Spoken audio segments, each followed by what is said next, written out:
Welcome back. This is Dine Bizaad, Language of the Navajo, Lesson 1A. This lesson will focus more on sounds and reading, and it's going to be a smaller lesson than the previous one. All right, first up, we can talk about the homework. So we're going to review the homework. I'll just go through each of the phrases and the possible responses, and then we can talk about the translations after. So, de chinish nille, o de chinisin. Hash atehigi chiyan nishlikan. Bilasana shishlikan. All right, so what do these mean? So the first part is saying or asking, are you hungry? The response is, yes, I'm thinking of hunger. I use two different verbs, nille and nisin, just to give an idea of possibilities of using whichever verb you want to use in the situation. So here we've got, what food do you like? And then you can say, I like apples, is what I said in the actual, the first part of this. So, hashat egi chiyan nishlakan, bilasana shishlakan, like apples. I like apples. So that is part of the homework. Hopefully you got to practice pronouncing the words and you get to practice also listening to a response and writing it down if you need to help you understand the sounds.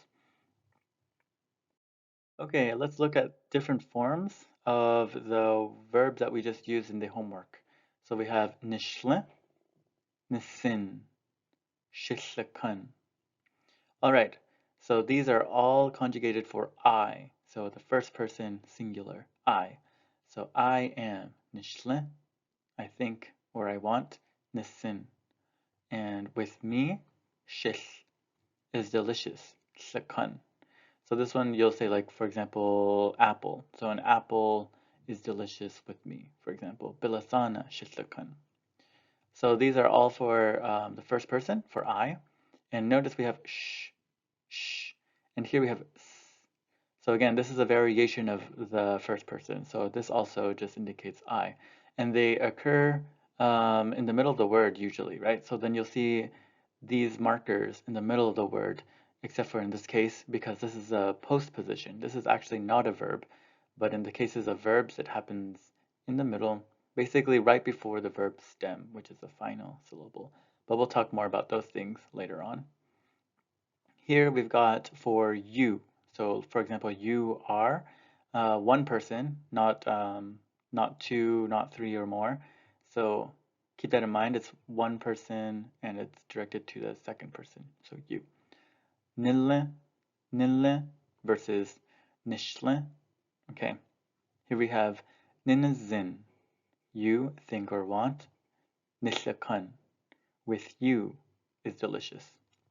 So notice I put in bold the connection between you and ne. So here we have ne and you, here we have you and ne in the post position. This one's not in the verb, so this one's a little bit different, but it does still inflect for you here. Now, this one is a little bit different. It's hard to say where the inflection is in the word, but just understand that this is a form for the second person. I wanted us to come back to vowels, and I wanted to talk about diphthongs because I don't think I talked too much about them in the first lesson. So here are the four, and I will pronounce them for you. I, ui, a, ow. All right, they're pretty simple. Of course, it's just a combination of I. This one is a little bit different. This one has the ui sound, right? So it has an u going on inside of this diphthong. And then here we have a, which is a. And here we have ow, which is ow. All right, I wanted us to just look at some sentences or phrases where we have these sounds. So here we have hay yera, hay yera. Hay means winter. Here we have hos do e destui. Hos do e destui. Destui means hot, like in terms of temperature. Here we've got Salau b'mose beholon. Salau b'mose beholon. And Salau is a police officer. Actually, the pronunciation sometimes differs, so some people will say sla with only an ah sound, and it's a falling tone still. Sla or salau. All right, so here are some quick translations for these phrases. The first one means winter comes. The next one is Phoenix is hot. And the last one is the police has a cat.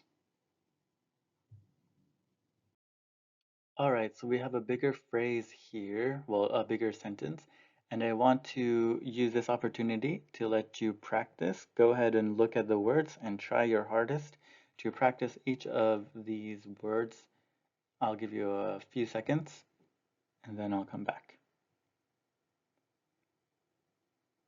All right, so here is a pronunciation. Chiyan yadat ehi niyan to laiko nitlan inta naadiltund. All right, so it's a longer sentence. Of course, it might be a little complicated if you're trying to figure out what the sentence means. So let's look at it in a little bit more depth. We're going to break it down in a way like this. So we'll have normal, bold, to kind of separate the words in a way so that we can look at them and how they line up with their meaning. So here we have food, chiyan. I don't know if you've noticed, but the word in Navajo for hello is ya'ate, ya'ate. And actually, this is the same word for good. So when you're saying ya'ate, you're saying it is good. Basically, all is good. Well, not all, but things are good. Life is good. So here we have ya'adat ehi. So we have a plural marker. Da is that plural. And then good is ya'ate. The nominalizer, which is interesting, this is he. So he functions as saying like that which is. So in this case, we're saying that food which are good. So this combination of words here work together to make that meaning. So food that is good. Niyan is you eat. The second singular is you and eat. So it works as an imperative in this case. So think of your mother telling you to close the door. She just says, close the door. She doesn't normally say, you, close the door. She doesn't say you, right? In this case, close the door, eat, clean your room. Those are considered imperatives, and this would be similar. To la'iko nitla. To is water, la'iko is much, nitla is you drink. Inta means then, na'adilt'un is exercise, so you exercise. So what does it sound like? What do you think the meaning is for this full sentence? Well, we can look at the translation here. So eat good, healthy food, of course, drink plenty of water, and then exercise. So this is a rough translation of what we're seeing up in the Navajo sentence. And I wanted to give you an idea of what you're getting into with Navajo.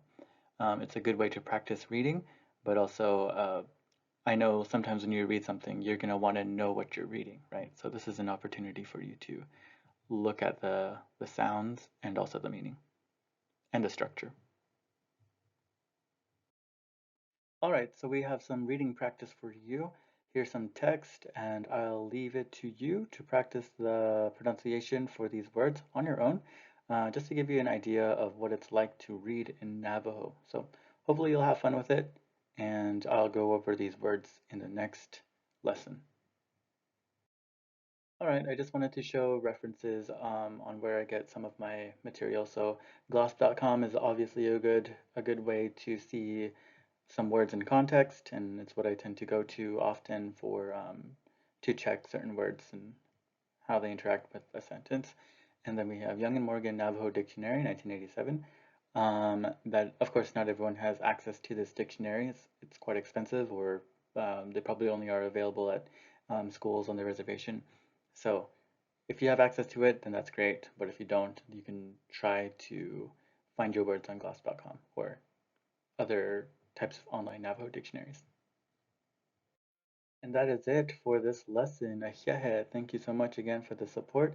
I know this lesson was short, but I felt like getting something out there and to help you practice on what we've learned so far. So stay tuned for the next lesson, and I will see you then. Yahed.